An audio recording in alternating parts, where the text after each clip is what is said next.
and welcome back again for another art lesson with me, Miss Robertson. Today we're going to be looking again at perspective in art. We'll have a little revisit over what we did before and we'll get into our drawing for today. You're going to need some colouring pencils or pens.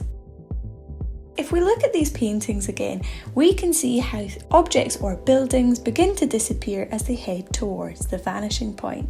Now last week we did either a cube drawing or some bubble writing to show this. This week we're going to be looking at a landscape. Now it might be a cityscape or you might choose to do completely the countryside. It's up to you. I'm going to give you the option. But what's important is that we remember the vanishing point and drawing everything towards it. For this first option, I'm drawing my horizon line. And from my vanishing point, I'm getting the pavement.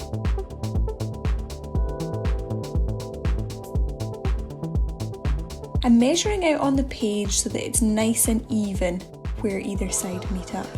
So the ground, the pavement is going to go down from the horizon line. These buildings are going to go higher than the horizon line. They are above my eye line.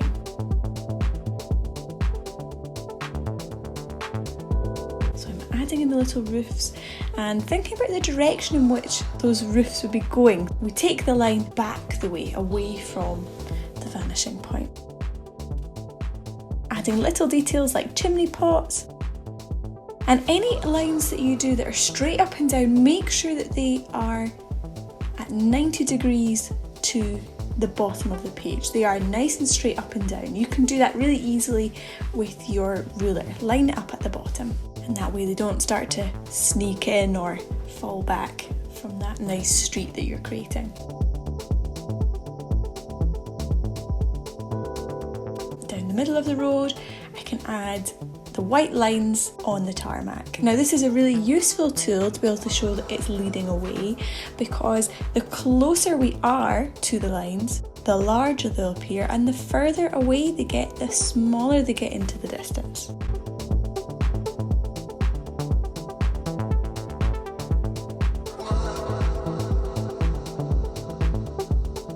Second drawing, I'm drawing my horizon line. I'm adding the vanishing point, but actually when I thought about it, this drawing I'd quite like to be a street that comes to a junction. So my road isn't going to end at that vanishing point. However, everything still needs to aim for it. I hope that makes sense. And if you're looking carefully at this drawing, it should all kind of come together. Again, I'm making sure that my ruler is really straight up and down when I'm doing those vertical lines. Instead of doing one long strip of houses now, I'm going to be doing some city type buildings, some blocks of flats or offices, maybe shops. And as you can see, I'm working it out as I go. Sometimes when you draw it out, it doesn't look how you'd imagine. So I'm going back in with my rubber and making sure these buildings look big and impressive.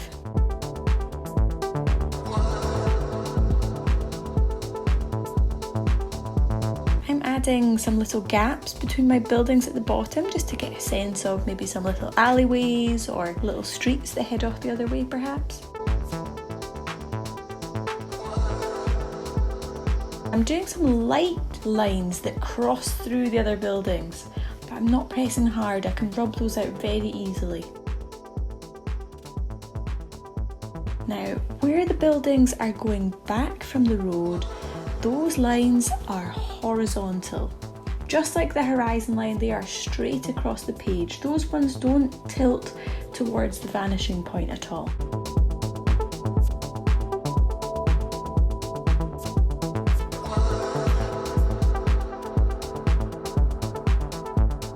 Other side of the road, I want a leafy park, and I'm mapping out where the bottom and the top of those trees should be.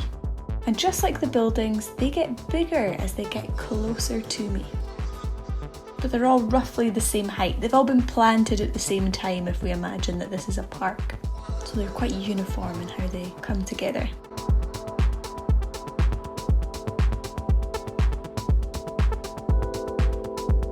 And I'm constantly going back, taking out the little lines that I don't need, just making sure that what I'm working with is as clear as possible. It just helps keep me right.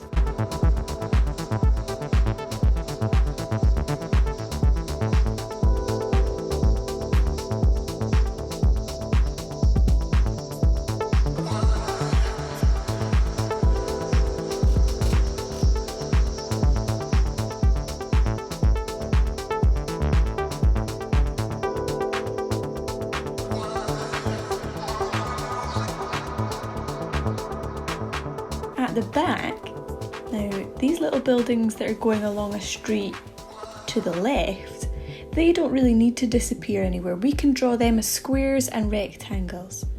I've added in some mountains at the back here to give us an idea of where this city is.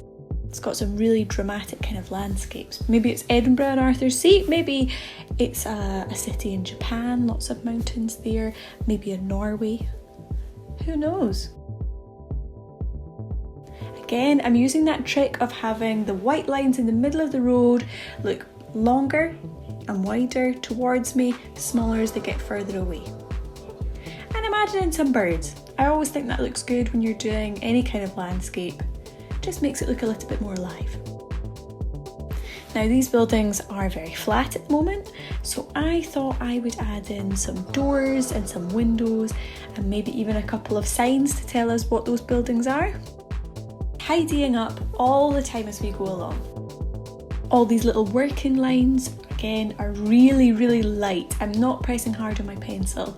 Once I'm happy with my layout, like I did on the road, I go back in and make it a much darker line. But that's only once I'm 100% happy with what I've got. So this takes a little bit of practice, so don't worry if this takes a little while to figure it out. As you can see, I don't get it right the first time either. Constantly rubbing out, moving it a little, that looks better, put it in darker. This office block at the back is going to have kind of lots of glass around the outside. I'm imagining like the library building at the University of Aberdeen, this big glass cube, and maybe it's some sort of tech company. So I've written compute on the front.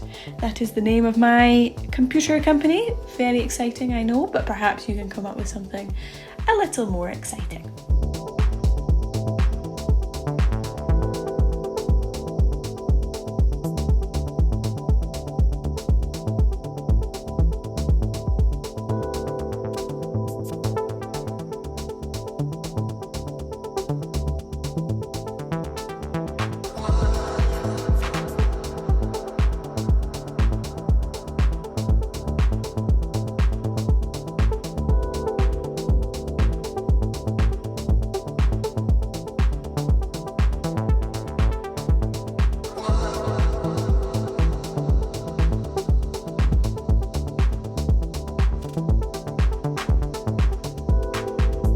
Like I said, you can use pens or pencils for this, whatever you have to hand. I thought for me pencils would be nice and easy for this one. And I'm adding a bit of a sunset sky. I've got that sun just creeping over the mountains there. It might be going up, might be going down, not too sure.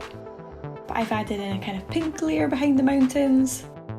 On the mountains I've layered some brown and some grey and some green to make it look like there's some things growing, maybe rocky, maybe muddy combination. And just like we did last week, if we've got the sun in the middle here, the dark side of the buildings is going to be nearest us, isn't it? That's the side that's getting the least light.